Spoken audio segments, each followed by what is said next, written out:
Welcome friends, it's Caleigh Bird, and today we are going to talk portfolios. We're going to talk about how to put one together, what is required in one, and the difference between a professional portfolio and a college submission portfolio, because there is actually a huge, big, giant difference. So make sure you pop that subscribe button, ding the bell, and give this video a thumbs up if you learned something so that you're back here every single week and more folks see it. Thanks guys, enjoy!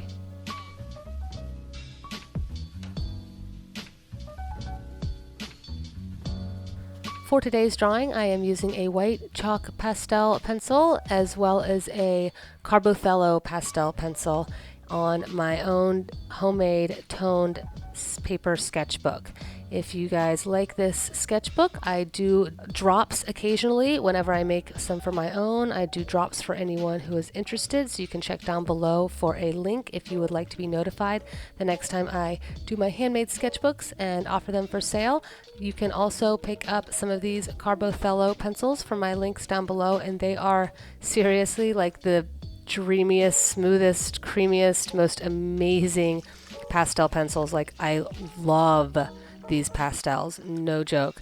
And I have some links down below, so if you decide to snag a few, it helps to support my channel without costing you an extra penny. So thank you very much. Oh, I'll also include a link down below to a video about how I create my figure drawings too. So if you're interested in learning a bit about my technique, you can check that out down below. But okay, let's get into it. We need to talk about portfolios.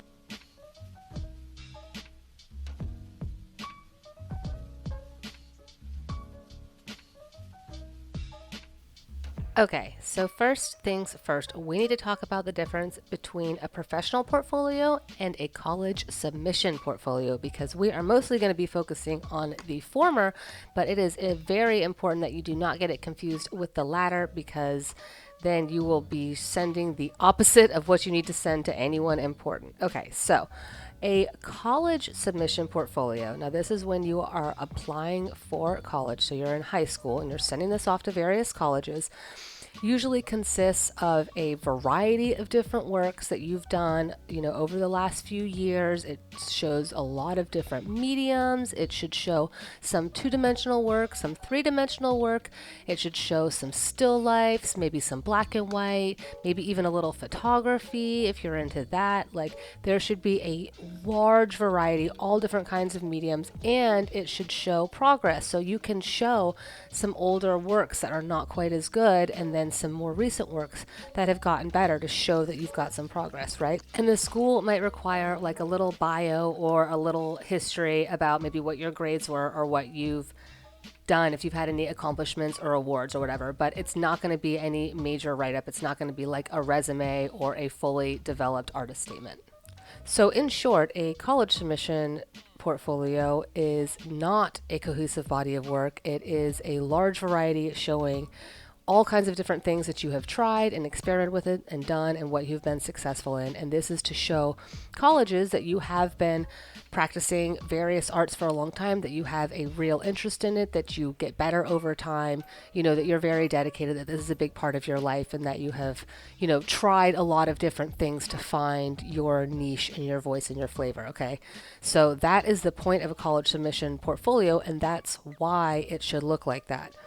However, if you are doing a professional portfolio, it needs to be about the opposite of that. It needs to be not a lot of variety. Like, you can have variety within your works, but it does not need to have both 2D and 3D and photography and some line drawings and some painting. Like, that is not what you want for a professional portfolio. For a professional portfolio, what you want is a cohesive body of work with the same or very similar mediums or subject or colors. Like, there needs to be something that ties all of your, let's just say paintings, although this applies to sculpture artists, this applies to glass artists, this applies to photographers, but let's just say paintings. So you need to make sure that all of your paintings are like in the same sort of style, that you're using the same general subject, or if it's not the same subject, then it needs to be in the same sort of color palette, or it needs to be the same reason why you're painting it. Like, let's say you're doing all city streets. It doesn't need to be all the same city or all the same time of day, as long as it's all got something to do with the city, or maybe you're doing all sunsets. And so you're going to do sunsets. Maybe they're all different places, but the similarity is that everything has a sunset in it. So there has to be some kind of medium or subject that ties everything together in your portfolio.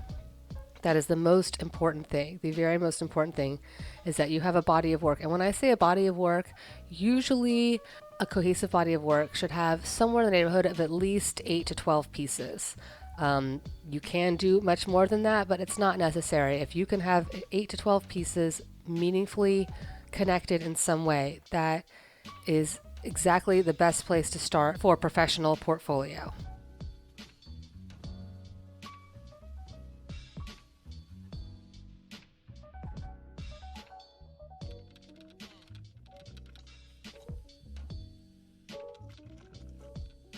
So if you're wondering why specifically to create artwork in a series or a cohesive body of work, as I was saying, in a collection, that kind of thing, those words can all be used basically interchangeably. But to do artwork in a series for your portfolio, the reason why is because, for one, it makes it easier to understand your work. Like, people can kind of, if they are seeing your message presented in multiple different ways, it makes it a bit easier to understand.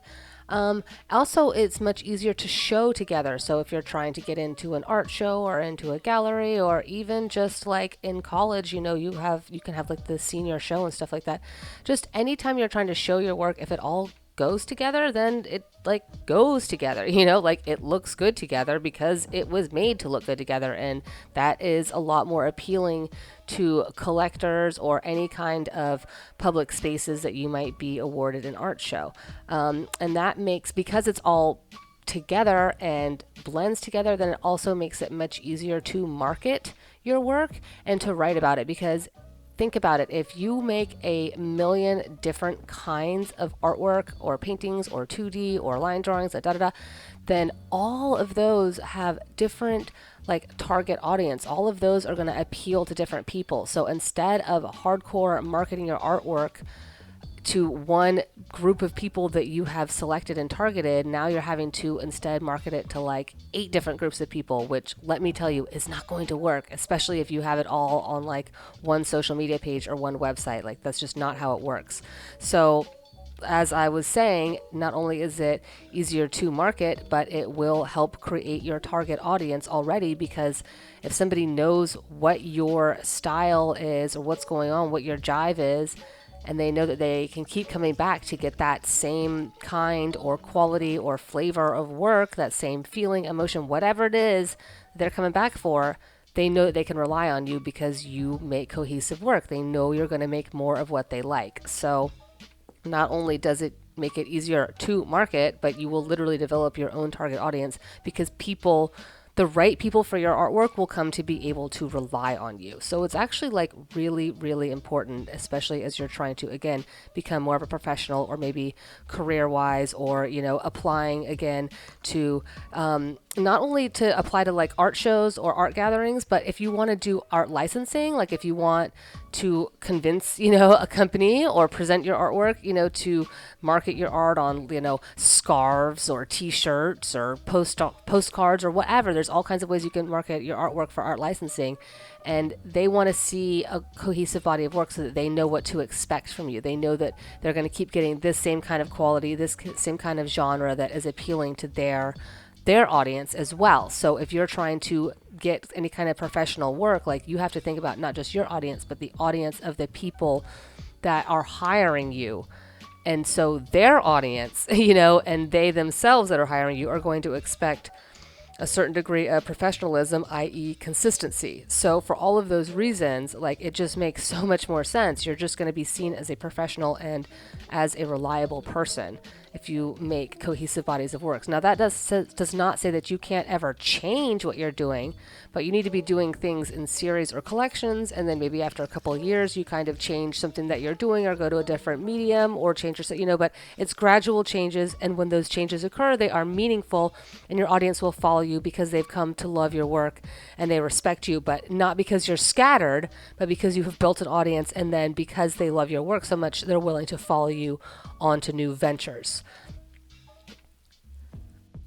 Like, trust me, especially if you're trying to do something like a mural or do a custom portrait of somebody, like, nobody is going to hire you if they don't know what to expect. If they have no idea what you're going to give them as the end result, nobody is going to prepay you for a commissioned piece because they're going to be too worried that they will have no idea and no control over what they get. So if you ever want to have something like commissioned public pieces or, commissioned portraits or anything like that, like, you definitely have to be consistent, i.e. creating consistent portfolios to show off to the right kind of people.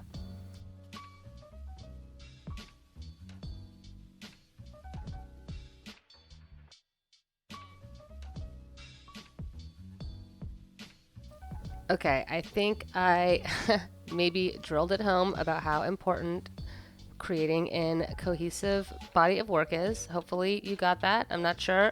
Was that clear? Okay, good.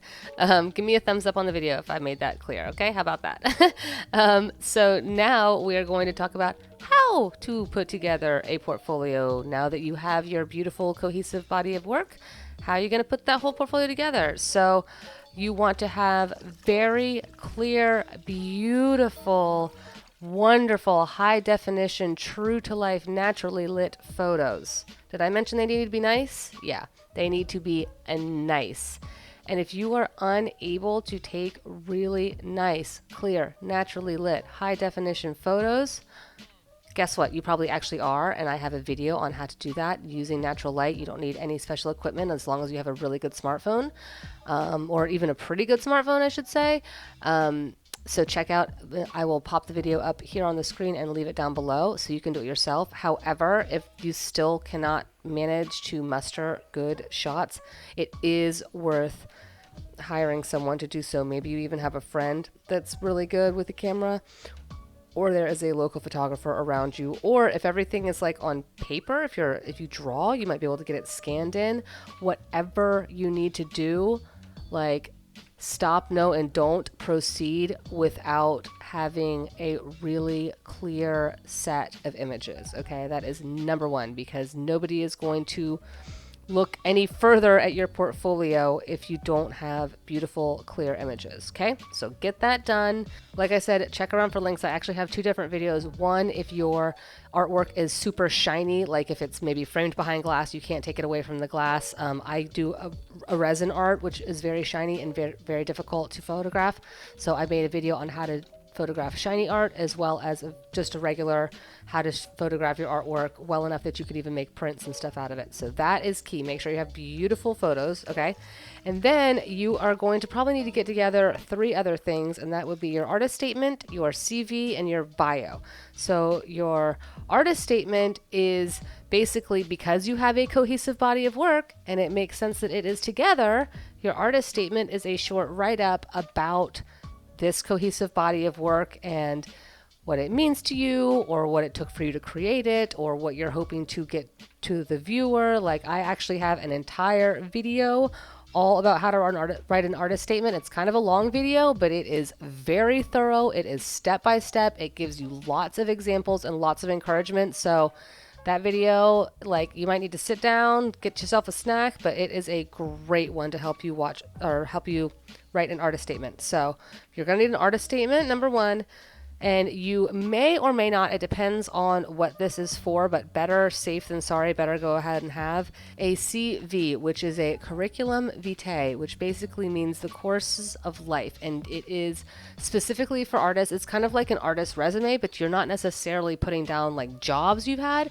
It's more about artistic experience, whether or not you've won awards, whether or not you've had your artwork featured on anything, whether or not, you've been collected by any place important or had public art shows, or your education, all that kinds of stuff. Everything that's like all your stuff that goes down on paper goes on your CV. And guess what? Conveniently, I have another video about how to create your artist's CV and put your best foot forward. Oh my gosh, how convenient. So I will put that up on screen, and I will also have that down below.